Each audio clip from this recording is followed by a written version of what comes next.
자, 저는 이준석이나 김종인에 대해 그들이 뭐 이제 윤석열하고 같이 가는 이런 과정은 남의 당의 일이니까 더럽지만 말하지 않겠습니다. 그런데 그들이 이제 외부적으로 하는 이야기에 대해서는 작은 아주 씹어주겠다는 거예요. 자, 거짓말로 대중을 현혹시켜서도 안 되고 20, 30대 청년을 이준석이가 대표하고 있는 것처럼 해서도 안 되고 중도나 합리적인 진보 세력을 김종인이가 마치 가지고 있는 것처럼 해서도 안 된다는 거예요. 만약에 김종인이가 그리고 이준석이가 진짜 진보나 중도 세력이나 20, 30대의 마음을 대변한다면 당연히 이 둘이 주거 문제에 대한 의견부터 외부적으로 내고 관철시키려고 노력하고 그것을 자기 브랜드화하고 그런 문제 때문에 윤석열의 보수 성향 때문에 돕냐 돕지 못하냐로 싸우고 그래서 마지막에 그런 문제를 윤이 채택하기로 했다 하고 박수 쳤으면 저도 같이 박수를 치면서 이들을 격려하고 그리고 이들이 잘 되도록 뒤에서 후원하는 역할을 할 수 있었을 겁니다. 그런데 이것들이 어떻게 세상을 향해서 사기치는가를 이제는 낱낱이 짚어서 해부를 하겠다는 겁니다. 자, 중앙선대위에서 이준석이가 머릿속이 복잡하다. 시대적 사명을 완수하지 못할까 두렵기도 하다. 겁도 나겠지요. 대가리 속에 들은 건 똥밖에 없으니.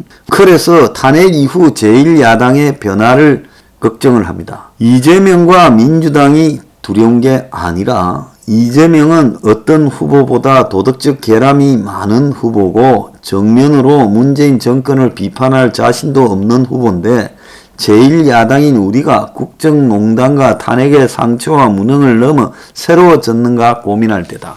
자, 이준석이가 지금 대표를 맡기 전까지 이런 이야기를 고민했다면 그거는 인정해 줄 수 있어요.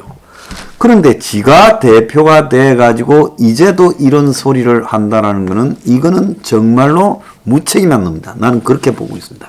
그래서 아직도 27에 지가 탄생에 일조했던 박근혜 정부가 호화호위하는 간신과 비선 실세에 늪에 빠져서 지 노역이 훈장이 아니라 멍해라고 느꼈던 좌절감이 정치에 대한 관점을 바꿨고 이후에 당의 지휘관이 되어 선거 결과를 대한민국이 정치가 불행한 과거로 돌아가지 않게 만드는 불가역적 변화를 해야 되고 윤석열과 갈등은 변화를 위한 어쩔 수 없는 길이다. 비판에 대해서 달게 받겠지만은 후보와 우리들의 순수한 노력 사이로 남을 깎아내리고 이간질에 본인을 자리를 만들고자 하는 모사꾼들이 들어오지 않았으면 좋겠다. 이 와중에도 하는 이야기가 모사꾼 걱정하고 있습니다. 자, 이준석은요. 새로운 시대로 가기 위한데 2030의 대변이라는 부분 외에 이용 가치가 하나도 없습니다. 2030의 대변에서도 은행에서 하나의 가치도 없죠. 다만 얘가 상징적으로 2030의 가장 심각한 문제인 주거를 말한다면 그것은 어느 정도 영향력이 있을 수도 있지요. 당에 대해서 젊은 변화를 주문한다면서 기껏해야 음식점에서 소리 지르는 이재명 후보 지지자를 보며 호감을 가진 적 없고 또 유튜버 어딘가에서 종종 있는 우격다짐과 논리 비약에 관심을 가져 우리 후보를 지지할 젊은 유권자나 중도층은 없다. 유튜버 숫골을 말하겠죠.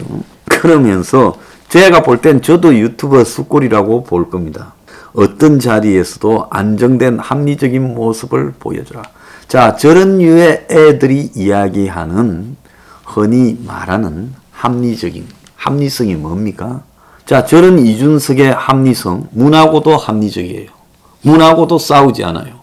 문하고도 비판하지 않아요. 비판은 후보의 몫이지 당 대표의 몫이 아니라고 이야기하고 위드 코로나로 가야 된다고 이야기하고 문가리의 사기 방역에 적극 협조한다고 이야기를 했고 대표로서 단 한 차례도 제대로 싸우지 않았고 대장동에서도 피켓 들고 쇼한 거 빼놓고 대장동 이슈를 놓쳐버린 자입니다. 자, 그 걔가 왜 우리 후보를 찍어야 되는지 차근차근 설명을 통해서 이성적으로 침착하게 하겠다고 합니다. 이미 너네들은 수구적인 내용으로 도배를 해놓고 그거를 이성적으로 설명한다고 그 말장난에 속아서 너네들 지지할 사람이 있다고 보느냐. 일단 차근차근하게 이성적으로 설득하려면 수구적으로 도배해놓은 너네들의 공약부터 말해야지. 자, 쟤는 이 비전과 가치와 공약의 실체를 말하기보다는 자세를 항상 이야기를 해요. 저런 자가 사기꾼이죠. 그러지 않습니까? 자세가 뭐가 중요해요? 실체가 중요하죠. 자, 김종인이 지금 윤석열을 도우러 온 목적은 이재명한테 가지 않고 큰 실수만 안 하면 이긴다고 말한 그 말이 사실일 거라고 봅니다. 그는 코로나 시대에 경제 대책을 세우겠다고 하지만은 과거에 10년 전에 김종인이 박근혜에게 당시 보수에는 좀 희귀했던 경제민주화라는 뭐 그런 가치, 구체성은 하나도 없습니다. 추상적인 가치를 들고 그나마 당시 보수의 부족한 면을 채워주는 역할을 했던 것은 사실이에요. 그런데 이 김종인이가 지난번에 비대위원장으로 있을 때 올 1월 달에 서울시장 보궐선거를 앞두고 부동산 대책을 발표한 바가 있습니다. 한때 토지 공개념을 이야기했죠. 지금 젊은 사람들이나 요즘 김종인을 아는 사람들은 김종인이가 토지 공개념 이야기를 했는가 이런 거를 잘 모를 건데 사실은 김종인이가 경제민주화라는 거는 그 뒤의 개념이고 경제수석으로 있을 때 토지 공개념이라는 주장을 공론화했죠.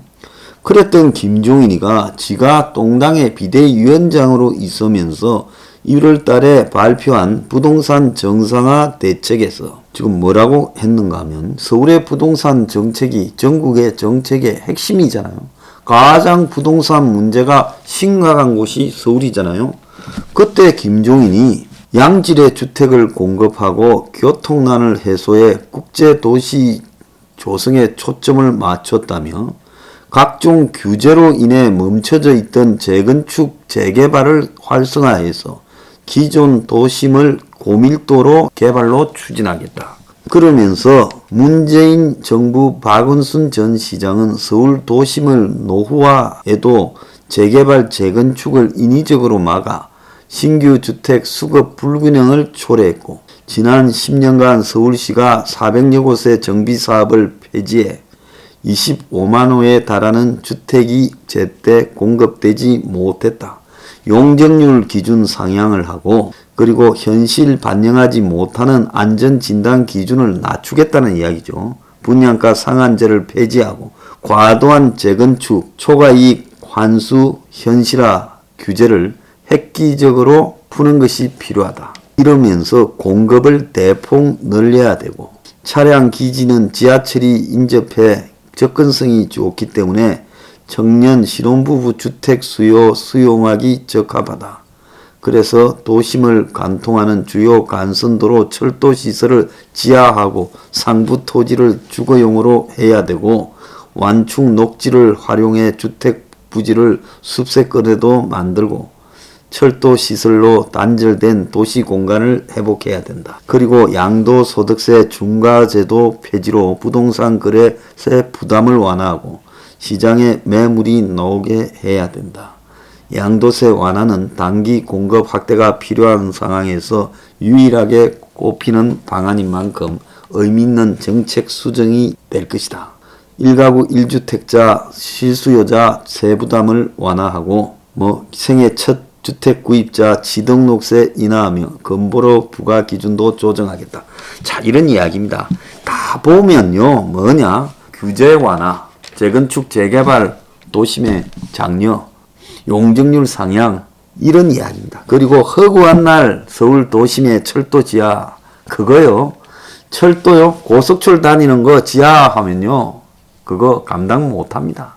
그래서 기술적으로도 어려워요. 자, 그리고 한번 봅시다. 뉴욕이나 런던이나 세계 어디에 구도심을 다 밀어가지고 전부 건물을 올리는 게 어디 있습니까? 그래서 곳곳에 보완하는 형태의 이런 국가적 주거 공급을 원가로 해야 될 건데, 김종인의 이 대책은 그야말로 부동산 투기꾼이나 재벌 건설회사들이 가장 좋아할 이야기, 또 자기 아파트 빨리 재개발되기를 바라는 사람들의 입장만을 이야기한 것이지 그에게는 어떠한 계획 의지도 없다는 겁니다.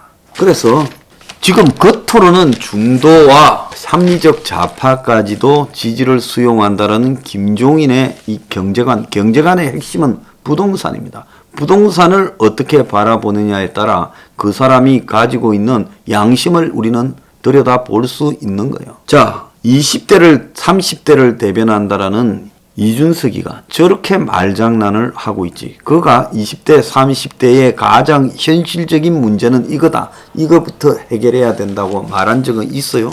허군날 저 보수의 반성을 이야기하고 그리고 20, 30대를 대하는 자세를 이야기하지 제가 구체적으로 정책을 말한 바는 없습니다. 자, 지금 좌우 거수기당이나 또 더 나아가서 똥당이 저 정도면 심상정이나 안철수가 어제 만났는데 이 둘이요, 거대 양당의 기득권을 지키는 선거가 아니라 시민의 삶을 지키는 선거가 돼야 된다 했으면 일성이 뭡니까?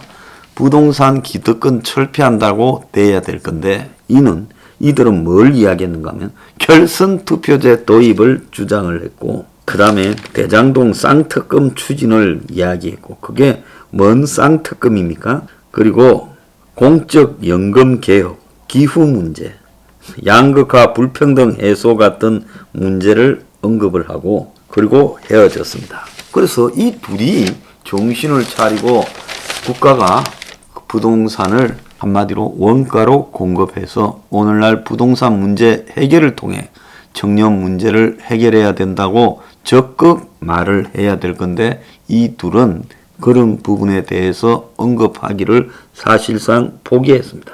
그래서 우리가 김종인 그리고 이준석을 바라보면서 이들이 하는 소리는 전부 이미지와 말뿐이라는 거죠. 말의 향연이라는 거죠. 심지어 제3의 길을 주장하는 안철수 그리고 심상정이도 비슷하다는 겁니다. 갑자기 그 의사 함익병이가 등장했죠. 함익병 씨 저도 잘 알죠. 그런데 이 함익병을 김종인이가 추천을 했다고 합니다.